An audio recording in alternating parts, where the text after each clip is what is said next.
Hello everybody and welcome back to the Leeds Lens for your Brentford versus Leeds United closing whistle. So obviously in this show, if you are new to the show, we talk all about... Bit of a dodgy voice there. We talk all about, obviously, the game, but it's more of a post-match reflection as opposed to so we do an instant match reaction we did yesterday, and then we obviously do a more post-match where we talk in more detail about different certain topics, and we pick out a few topics from the game. So in this one, we're sort of going to talk a bit about how we conceded the goal, and a problem that I've got now with this team, that was a goal we keep conceding, that I'm going to talk a bit about that. I also want to talk a bit about the reaction from Leeds United fans, not as much on this channel, but in general, to what actually happened yesterday, because I was I must admit, slightly disappointed with the reaction that I saw. As I said, not on this channel as much, but probably from wider elements. Talk a bit about that. We're also going to talk about a different tactical approach, maybe looking forward as well. I wanted to get into Perry's kicking as well, so loads to get into. DCL comments, Farke comments. As I said, should be a bit of a blockbuster show for you all today. But yeah, of course, if you could help the channel as well by dropping a like, subscribe, all that good stuff does massively help the channel. But let's get into it, shall we? Let's get into it. So I want to start by talking, as I said, a bit about the reaction to the game. Not from the media, not from people on this channel, like I said, but from Leeds United fans in the wider community. And I've seen this a lot online, otherwise I wouldn't have brought it up. But I'm quite disappointed. I'm quite disappointed because I felt yesterday... Look, you can look at yesterday two ways. You can look at it yesterday as Brentford really poor, we should have won the game. Or you can look at it that Leeds United utilised Brentford's... or basically stopped Brentford's strengths in the game, and we dominated it based on that factor. And I feel like a lot of what I've seen in the sort of Leeds United space is that actually Brentford were really bad yesterday, and they haven't given enough credit, in my opinion, to Leeds United neutralising Brentford's threats. When you look at Brentford, for me, they're really good on long throws. They're really good from set pieces in general. They're really good in transition. You've got to stop all them situations. And I think something that Leeds United did really well yesterday is we neutralised Brentford. And yes, that ended up making Brentford look bad in the game, but that was the situation. Brentford looked bad because of what Leeds United did, and I feel that sometimes it annoys me when we play well and we neutralise the opposition and everyone goes, yeah, well, Brentford were bad, so that's why we got a draw, and that's what I feel like the reaction's been. And we don't get enough credit for what Leeds United actually did to make Brentford look bad. And I think that's the main thing that I'm getting to, and the crux of the conversation I'm getting to in this. I'm interested to know, as I said, what you guys think in the comments of that. But I've just seen the reaction, and as I said, for me, it was such a valuable point yesterday in a really tough ground, a ground that we know, it's been talked to death about how good Brentford are at home. They are a really strong team at home, and as I said, for Leeds United to go there, get a really good point, having two fantastic performances at home to Liverpool and Chelsea, I don't know, I just felt a bit, I was like, oh, is that really our reaction? Like, I don't know, it just felt a bit harsh. I thought it felt a bit harsh. And I do think, looking back in the game, to be fair, I think Leeds United, as I said it at the time, to be fair, but I do think Leeds United were the better team. I do think Leeds United could have won the game, but I don't think Leeds United were good enough to win the game as opposed to draw the game, if that makes sense. Like, I thought we were probably closer to it being a draw than it was that we were comfortably better and should have won the game. That's my personal opinion. I think people think opposite of that, but that is my personal opinion. But as I said, I didn't want to start with that because I don't know, I just think sometimes, I almost feel like sometimes if you're not going to be happy yesterday with Leeds United and what we did yesterday, I almost don't think you're ever going to be happy, if that makes sense. So maybe for their own mental states, probably accept being happy yesterday is what I'm trying to say.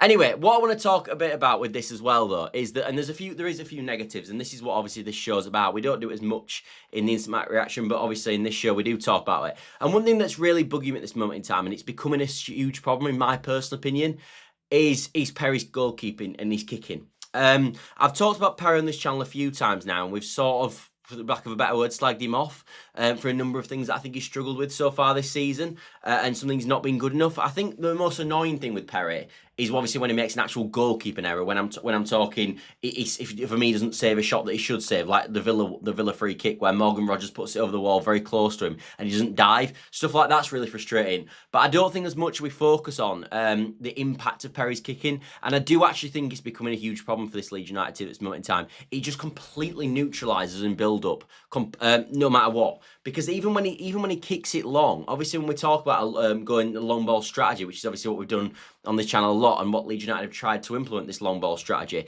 it's important that you've got a goalkeeper who can actually get the ball up to your number 9, so it allows Calvert-Lewin to hold the ball up and bring us into play. And that's a fundamental cog in the system. It's not just about having the right profile up front to hold the ball up. It's not about the lad up front holding the ball up when it gets there and winning the individual battle against the centre-half, but it's also about the delivery that you get from Perry into the number 9, so he can hold the ball. And I think yesterday, again, was a bad example for me, or a perfect example for this setting, of Perry's kicking just completely costing Leeds United and putting us under pressure, because what ends up happening is when you're playing long and the ball goes long and we lose possession of it because Perry's kicking so bad and DCL doesn't win that battle because he's been kicked out either for a throw-in or kicked in nowhere near or kicked as a knuckleball straight back to their goalkeeper or whatever he's done. We basically just have pressure on us again, and they just can restart an attack on us. And I do think for someone, as I said, who is like, all right, his job is to be a goalkeeper, and fundamentally at the heart of that, he's got to be saving it and claiming crosses, etc. But this is a Premier League football, talk about the Premier League. And some of his kickings yesterday, as someone who has played football to a really poor level, I can kick a ball better than that. I'm not joking. It's that bad. It's horrendous. It's the worst kicking from a keeper I've seen at Leeds United for a long time. Like we talk sometimes on this channel about, he's not really that good with his feet. This is an extremity. You can be not good with your feet, but sort of competent enough for it not to be a problem, whereas he's bad enough to the point where it's actually causing Leeds United huge issues. As I said, in build-up it's a problem, and also it naturally then we just give the ball straight back to the opposition and they come straight back at us. So for me, he's got to get on the training pitch and he's got to improve that, because it's not, I almost don't think, this might be a bit of a mad statement, but I don't think it's acceptable for a goalkeeper or a player at all in any of the ranks, even at under 18s level, to not be able to kick a ball from a dead ball situation 90% of the times to your number 9 in a region. We're not even talking about it has to be within a 10-yard region. We're talking about a 20, 30-yard region it's got to be in somewhere, and it's got to have height on it so it can actually challenge for it rather than it being flat, and it's also not got to go into touch. It isn't a hard kick, that's what I'm trying to say. It's an easy kick. And Perry not being able to do that, again, I just think it's costing us. And I think when it improves and when his kicking's better in certain games, which he has been in certain games, we see a massive improvement from Leeds United, because it allows us to build up properly. Whereas, as I said, when you've got a number 9 that's good in the air, holding the ball as Calvert-Lewin, just give him a chance to hold it up. Just give him a chance. Anyway, that's one thing that I wanted to talk about, Perry. The other thing that I wanted to mention from yesterday as well is, and I wanted to talk a bit about the goal, obviously, the Brentford score. And this is something that's been a bugbear of mine for a while, if I'm being totally honest. And it feels like a bit of a familiar problem now. And I talked about this maybe 3 weeks ago now. I talked about if you want to back someone for your FPL team, back the attacking midfielder of the opposition against Leeds United, and you will get points in your FPL team. And that is not something you want to say, because we concede cutback goals at an absolute alarming rate. We are so bad at tracking midfield runners coming into the box. It is ridiculous. It's honestly such a problem for Leeds United tracking these midfield runners. And yesterday again we concede from losing a midfield runner. I'll pop it up now. This is what I'm trying to work with and try to I'll try to explain to you guys when I talk about this, because this is a goal this is not a one-time problem. This is a goal that we've conceded. And I'll give you examples of where we've seen this conceded. When I can get it up now, give me a second. So this is obviously how Leeds United set up yesterday. Obviously, we ended up changing this. This was the starting setup, and obviously this is their starting team. This goal which was Henderson, who had the who came in the box and obviously scored from about here. This goal we concede all the time, every single game. And I'll pull you back to a few games. You've got Morgan Rogers against Villa. Do you remember that? The ball came in from this side at this exact position. Morgan Rogers scored at the near post. You've also got Morgan Gibbs-White. He scored from a header. You've got Phil Foden. He scored from a cutback. Again, what's the obvious thing here? Attacking midfield players. And again, Henderson yesterday. And what ends up happening, and what happened yesterday, is Stack is with John Henderson all day. Now, we can talk about the mistake from Rodon letting this pass through all you want. But I want to talk, but that hasn't been a problem all season. So I want to about a problem that I think we're seeing, a repetitive problem. And this is the repetitive problem, as I said. So Stack is here, tracking Henderson all the way. Rodon gets beat down the line. Beale has to go to the goal line to actually block the cross in the first place that's coming from the left-hand side. And Henderson makes this run here. So Rodon's a bit further back. Stark's a bit further back. Henderson has to makes this run in here. And Stack is following him, and just leaves him. And when he gets to this point and he just lets him go and Henderson then ends up scoring the goal, this can't keep happening. This has been a problem at Leeds United now for the longest time. We are, as I said, we are so bad, in my opinion, at tracking the runner from midfield. As I said, off the top of my head, I've given you examples there. Rodgers against Villa, attacking midfielder scores a goal. Phil Foden against Man City, attacking midfielder scores the goal. Morgan Gibbs-White against Leeds United, attacking midfielder scores the goal. Even the Brighton game, again, cutback. Danny Welbeck scores from a cutback where we don't mark the man in the box. It is all the time. And in the Brentford game, I think in Brighton game actually there's 2 opportunities. I think they obviously score a goal as well in the Brighton game from us not tracking a cutback.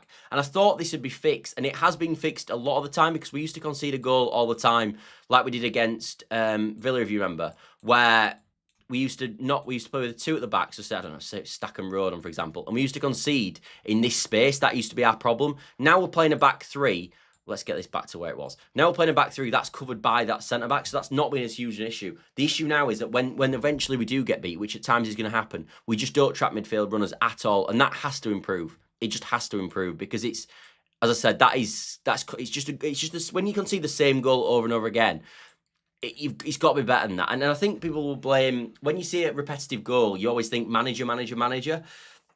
I don't know if it is the manager. For me, the midfielder should track the runners regardless. I don't think Daniel Farke is saying in his press conference before the game, not his press conference, in his tactical plans before the game, don't carry on marking their runner as he goes into the box. I don't think he's obviously not saying that, is he? So that is something that I think Leeds United and the Leeds United squad have got to take accountability for, because it's just fundamentally it's just not good enough. They've got to be marking that midfield run. It is a problem. Was it Stack who let his man run? Yeah, it was, mate.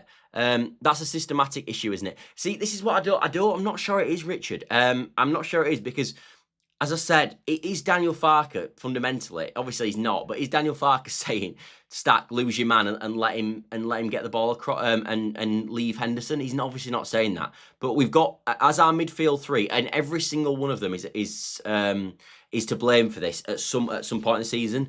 They are so bad at tracking the midfield runners, and it's just a case of switching on. Because if Stack switches on, he gets back in position, he either blocks that shot or Henderson has a much harder chance because Stack's next to him. But he has a free shot at it because Stack isn't there. Stack isn't there to sort of put him off in the game. And it's, as I said, it's just, when you've done so well in a game, like I think we did yesterday for a lot of it, to concede such a sort of a nothing goal, it's just, it must be, it's just, for me, it's just totally infuriating when I saw it. But yeah. Anyway, that is the 2 negatives that I picked up from yesterday. As I said, Perry's kicking and the goal that we conceded. In a more positive standpoint, I think that we've got a few things that we can be really, really positive at this moment in time. As I said, one thing now is we're 3 games unbeaten, which is a huge positive, for sure. What else have we got in here? No, he's not saying that, but I think there must be under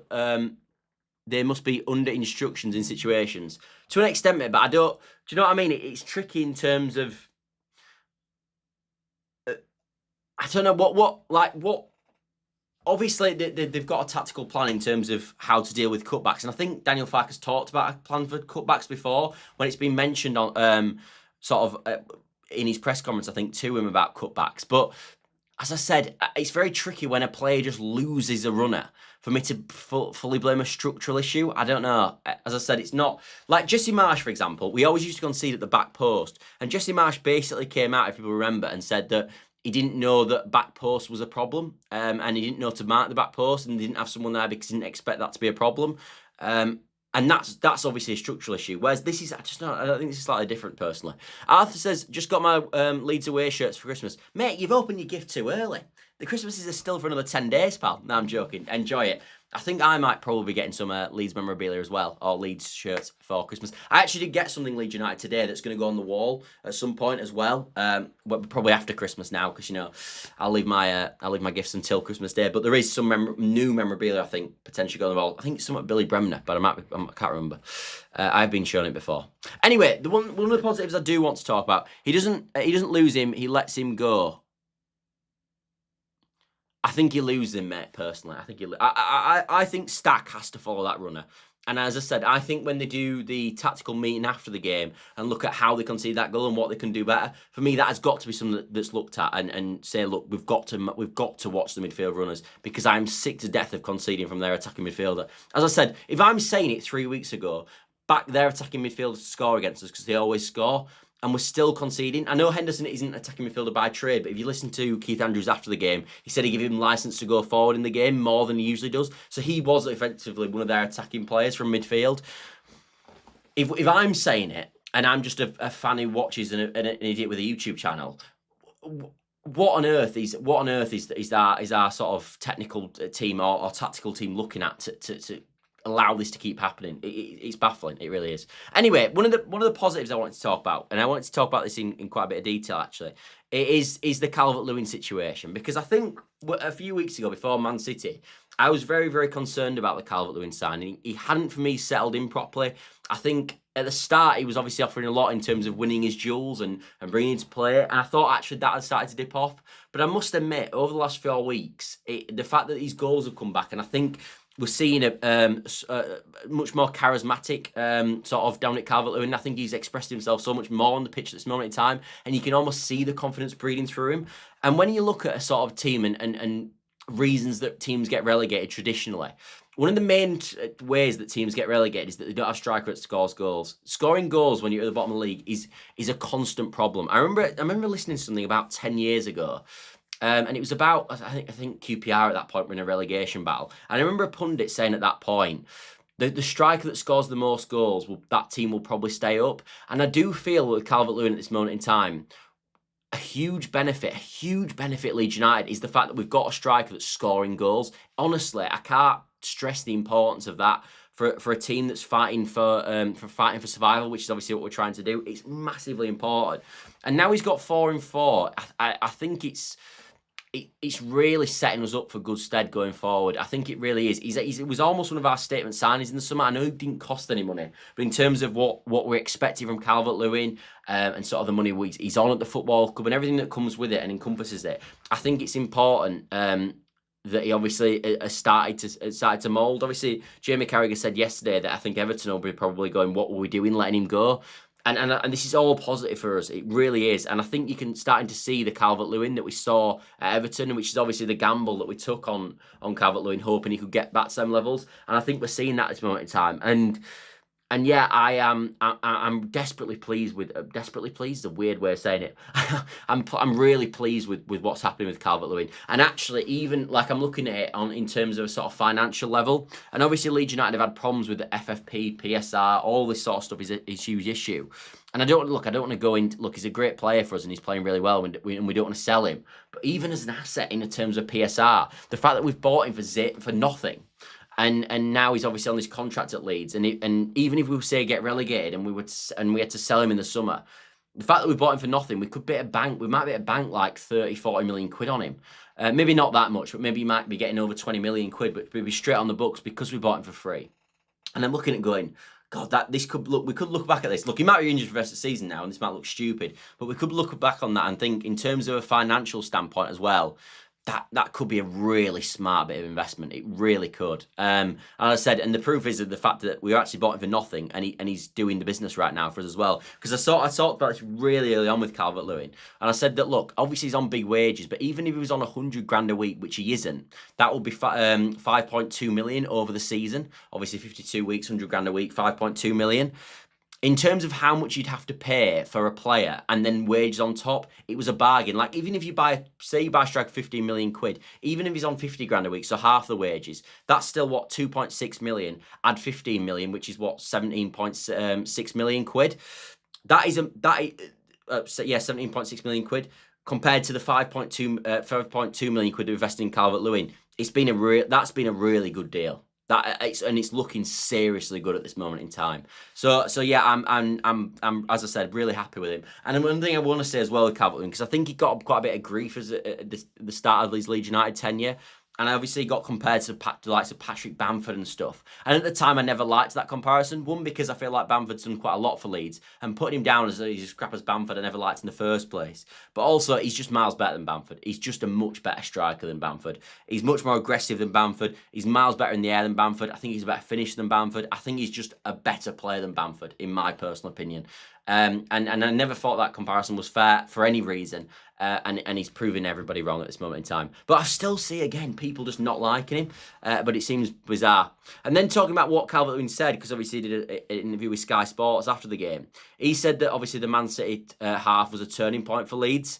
And I think it obviously has been. I think we proved in that Man City game that actually when we play in a certain style and play in a certain way, we actually can get really decent results out of it against anybody in the league. Because that's one of the hardest places to go in the whole country. Obviously, Man City, probably the second hardest, probably behind Arsenal. And I think you can see such a mentality shift between that second half we had against Man City and the games that have followed. Like, do we get back into the game yesterday if it isn't for that Man City second half performance? Probably not. And as I said, that has been I agree with Calvert-Lewin, and I'm glad to hear that that's been a huge talking point. The other thing that I thought was interesting about Calvert-Lewin as well, not to go on it too much more, but is that he obviously has a real inkling of what is going on at this moment in time, because Jamie Redknapp said actually in Sky Sports yesterday, I don't know if people heard it, that the first thing he asked Jamie Redknapp when he got into the studio was, how did West Ham get on? And I thought that was really fascinating, actually, that is... Because one, it shows that obviously West Ham, there was Forest playing at that moment in time, and there's a few other teams playing at that moment in time. But he looked at West Ham as the one that he thinks could go down of all of them. And the other thing that I found interesting is that he didn't know, because obviously that game finished nearly half an hour before Leeds United kicked off against Brentford. Not quite, but nearly half an hour before. And obviously the players didn't know because Calvert-Lewin didn't know. And I find that as well fascinating that obviously Daniel Farke is stopping the Leeds United players looking at scores going into our game. It's quite a close sort of proximity between the two games, and I think that's a huge positive. I think that's a really good move, because the worst case scenario, and we know as Leeds United fans, when you're in a scrap with one other team, which I don't think we quite are yet, but when you're in a scrap with one other team, and that team, say, gets a last-minute winner or a last-minute equaliser, it really sort of knocks you, and you feel almost like, oh, God. And then when you've got to go straight into a game, it's hard to put yourself up for it, even as fans. So I think it's important that we don't share results. And I think if I was in charge, like Daniel Farke, I think he's doing the right thing, not sharing the results with the squad before we play. Because as I said, it can be a real killer, I think, for team morale going into a game. If one of the teams that you're battling against, you find out results straight away. So I think I thought that was a huge positive as well.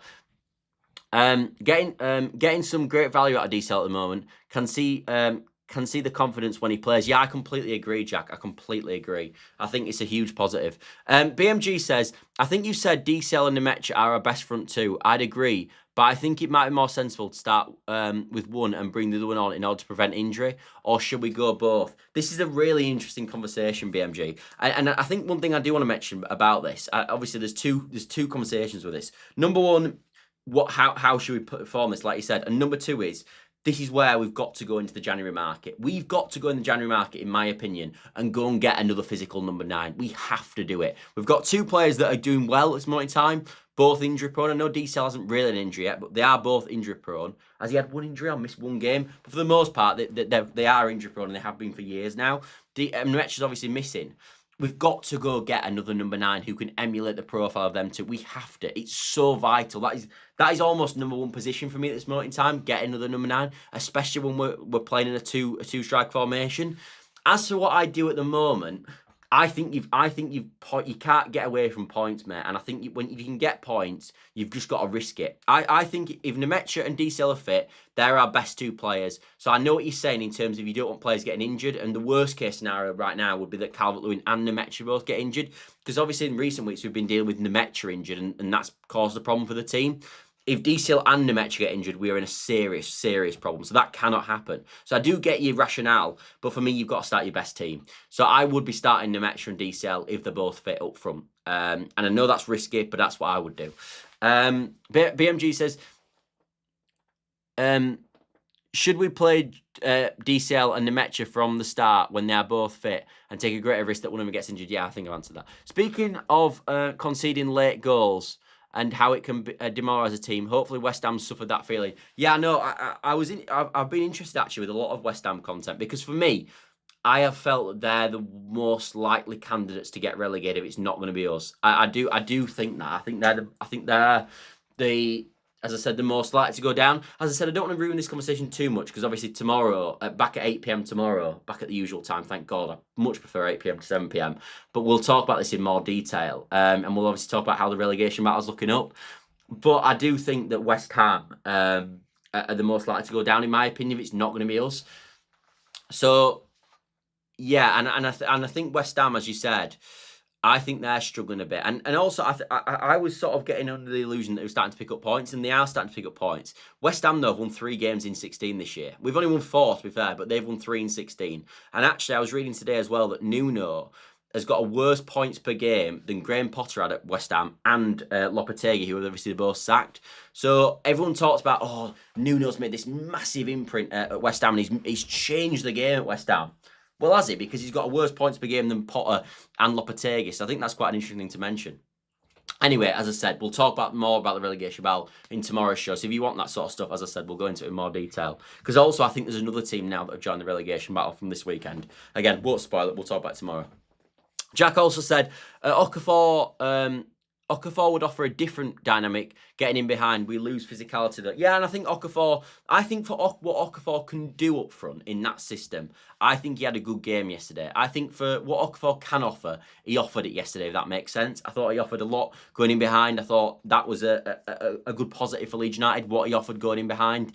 And I think he had fundamentally quite a good game yesterday, Okafor, actually. But as I said, he's different, and I like the idea of having 2 big men up front. I think when we've seen, I mean, look at performance levels. When we've beat Chelsea playing a 5-back and played that second half against Man City, where we obviously won the second half 2-1, it's been with Dermot and DCL, and that's for me where it causes defenders nightmare. Because I think when you've got one big lad, they always just put the big centre half on the big lad and they sort of deal with him. Whereas when you've got 2 of them, it just causes absolute nightmares. And I think we saw it against Chelsea, we saw it against Man City, 2 of the better teams. I think we've got to keep doing that, in my opinion.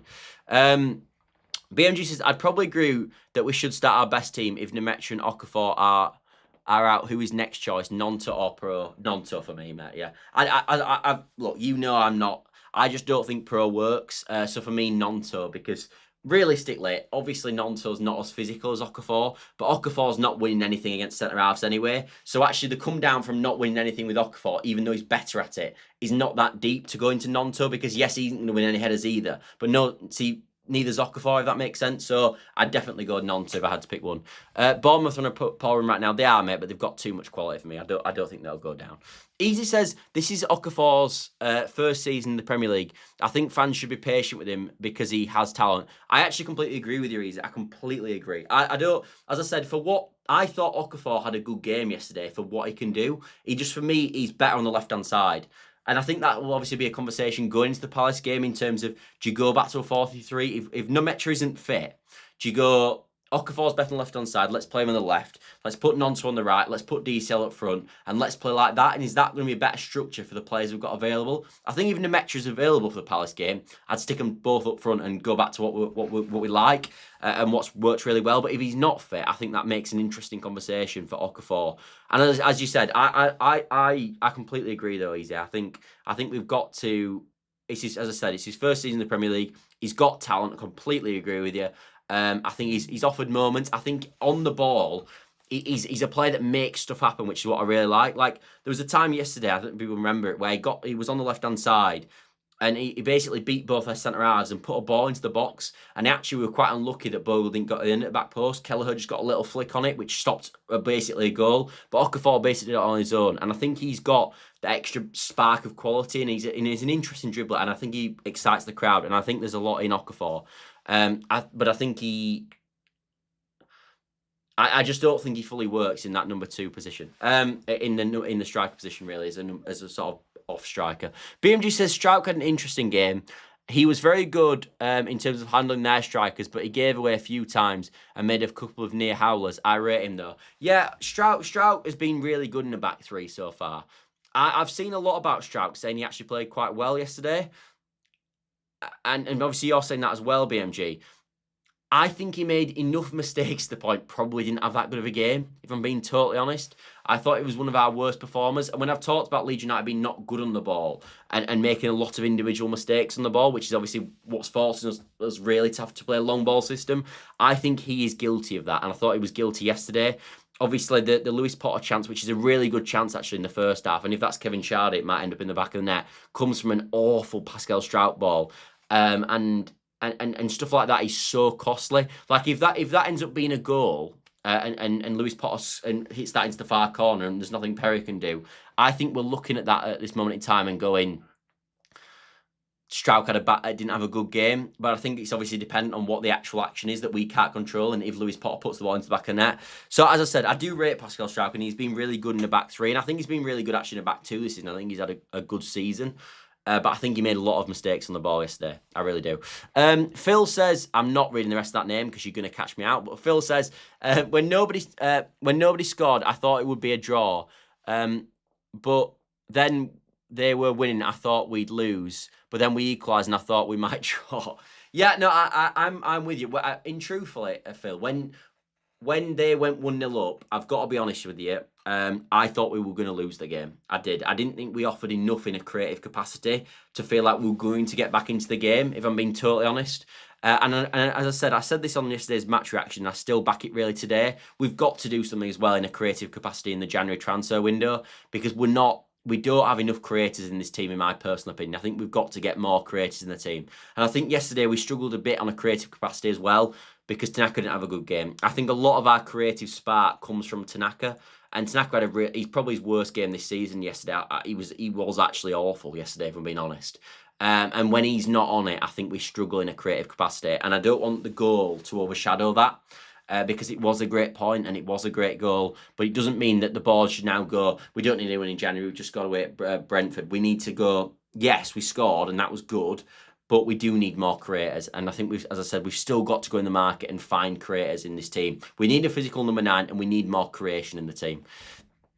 BMG says, I agree that Strout was poor by his standards. He often gets unwarranted stick, but yesterday he made too many silly errors. Yeah, I agree. I think Strout's a bit of a scapegoat, and I think that at one point this season, when obviously it was Strout versus BL for a lot of the time when we were playing a back four, I think that he got a lot of unwarranted stick where people were just really wanting to see BL, so they find anything that Strout did wrong to get him out of the team, to get BL in. I was probably accustomed to that as well, where I was sort of nitpicking at everything Strout did to basically justify BL playing. And I think actually when you look back on it, he probably wasn't as bad in that time as we were probably saying, even on this channel, to be fair. So I do agree with that.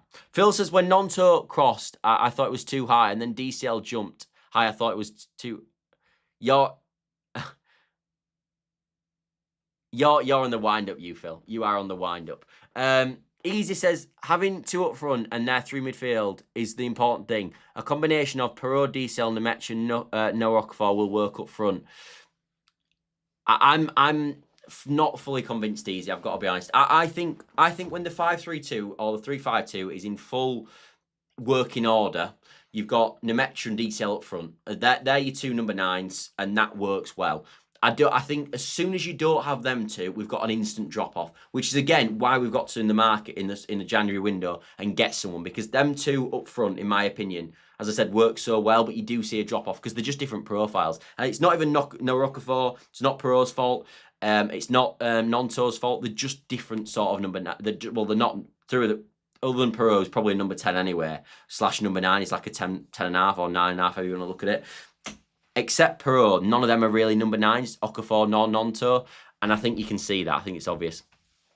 I think Strauch and Rodent are both as good, if not better, playing slightly wider in a back 3. And BL is clearly way better in a back 3. That should be our default starting formation. Yeah, I think that's... I think the Crystal Palace game is an interesting one where he goes with it. Because, as I said, if Nemec is back, it speaks for itself, really. You put Nemec and DCL up front, Bob's your uncle, let's crack on with that. If he's not fit, which I've just got a funny suspicion he probably won't be, because we sometimes do this with players, by the way. We've seen this a lot of times where Farke goes, we're picking him game by game and we're having a look at it, and then he ends up being out for like a months. We've seen it so many times, so I'm not convinced he's going to be fit for the Palace game. And if he's not, I think it does open the opportunity to go to a fallback. I'm not sure yet what I'd do with that, but look, we've got all week to discuss how we should face against Crystal Palace. By the way, if you want a bit of conversation about Palace before all of this, but obviously Palace play Thursday and then they play Saturday against us, which I think is a massive importance for us. They've got a few injuries at this moment in time. They've got a small squad anyway, Palace. And I think that's got to be a game that we target for points in. The only thing I would say is that I've been obviously bashing the drum that Palace has got to be a win, probably, based on obviously all... I know Palace are a good team, but based on the fundamentals and how much of a tight fixture schedule they've got, the fact that AFCON's affecting them, the fact that all these situations going on and with them and the fixture schedule's off the scale for them. They have got the best away record in the division, though, Palace, by the way. They've got 16 points in 8 games. I saw that today and I thought, oh, God, I didn't know that. But they have got the best away record in the division. Better than Arsenal, better than anybody. Can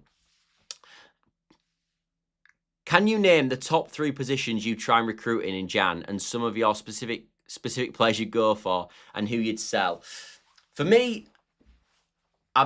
specific players that we should buy, I think, is tricky because there's just so many to go off. So I won't do that, and I need to have more of a list in my own head of where we go with that to answer it. But for me, right now, when I'm looking at it, we need more creation in the team. So I'm still thinking a creative player of some capacity.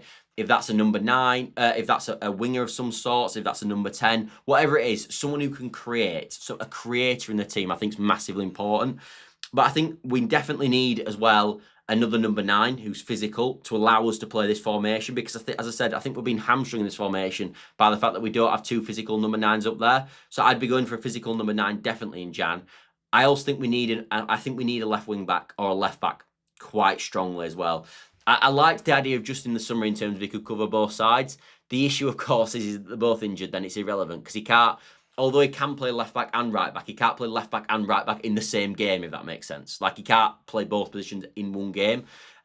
So, like, at the moment, we've got, obviously, Goodmanson and Bogle both on 4 yellows. If they both get booked in the next game, we're going to play Sunderland with Sam Byram as a fullback, which is a problem. So, I think a left wing-back's quite a strong priority. It could be a right wing-back, but I'd rather it be a left wing-back. I think that's an important position to get. So, they're the 3. A striker, creative player of some sort, winger, number 10, however you want to look at it, and a fullback, probably a left wing back. What good player will come in and just sit on the bench? I'm not saying sit on the bench though. In terms of the striker and the creator, I think they can play straight away. I think they should come in and play instantaneously.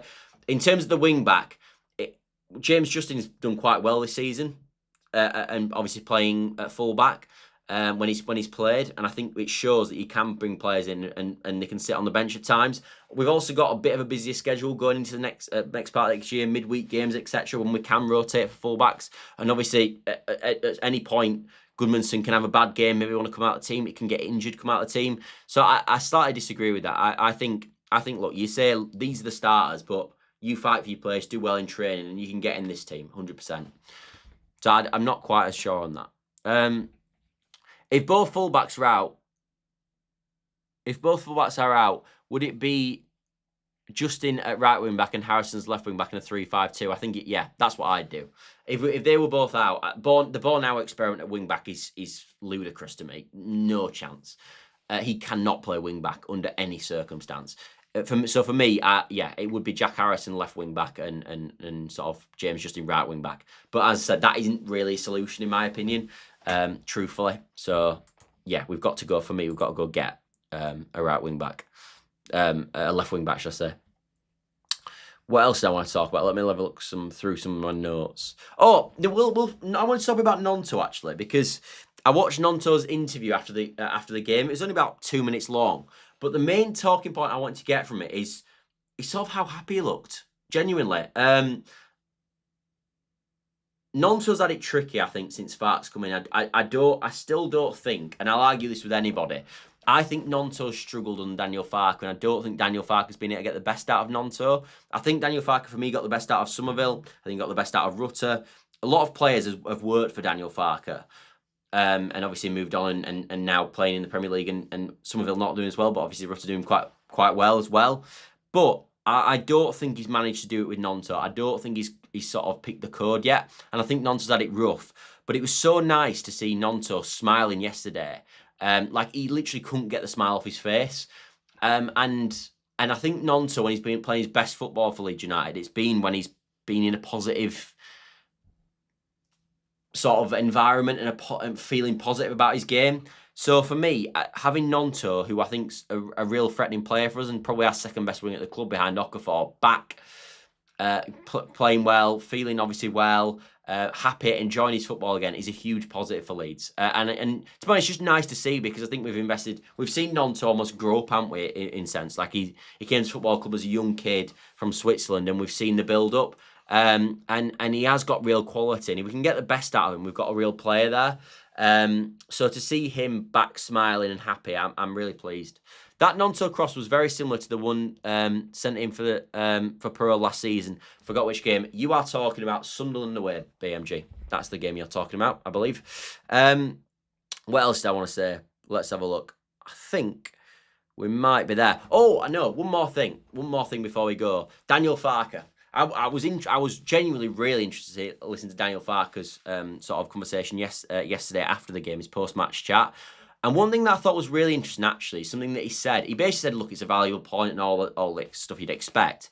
But what he also said is that he actually felt that Leeds United should have been braver in the first half and should have pressed higher in the first half. And he was disappointed, actually, and felt that we weren't brave enough. And I think you saw in the second half, especially at the start of the second half, was really put it on Brentford. And I think when you listen to what Calvert-Lewin said as well, it sort of mashes up that's what Daniel Farke had said in the changing room, that they weren't brave enough and they should have gone for the game a bit more. And that is positive. I think that's exactly what Leeds fans want. I think we did want to see a more... I think this first half we were fine. I don't think we did much wrong. But maybe a bit more braver and sort of more license to press would have been nice, if any critique of the first half. And it was nice to see that Daniel Farke sort of almost thought that what I was thinking. I think what you guys think as well. And that he see the game in a much more sort of putting it on the opposition mentality as such. And I thought that was really important. And obviously, I think he was disappointed that he didn't actually pick up 3 points in the end, based on the performance levels. And I can understand that, because as I thought we did shade the game. Even though, as I said, not quite good enough to win it, but I thought we shaded it. But I thought that was a really important quote. And I think it'd be interesting to see going forward how we can progress that and how we can take the Brentford from a draw into a winning performance. And I do think starting more on the front foot, being a bit more brave in that first half, maybe gets you 1-0 up at half time, and then we're in a position where we can go and win the game second half. But that is it. I was quite interested with that, and I thought that was. I just thought that's what we wanted to hear, and I almost was pleased he said it, if I'm being honest. Anyway, that is the video today. I hope you've enjoyed it as always. Of course, tomorrow I'm quite looking forward to the show tomorrow, because obviously Leeds United again looking more in a prominent position. So we'll talk all about the relegation battle. There's also some stories and transfer news going around as well. We haven't mentioned it in this video, but you'll have seen it online, I'm sure. So we'll sort of sum up what's been happening in the last few days regarding transfer rumours and all that stuff, and the January transfer window in a bit more detail. So all that to come tomorrow. Back at 8 PM as well. Thank you. We seem to get more viewers as well at 8 PM when there's no football in the evening. So yeah, I hope you're all back tomorrow to watch that. And if you're not and you can't make it, no worries, of course. But I will see you tomorrow. Otherwise, at 8 PM, as I said, when we talk through relegation and all the Leeds United news, really. So, see you later, everybody.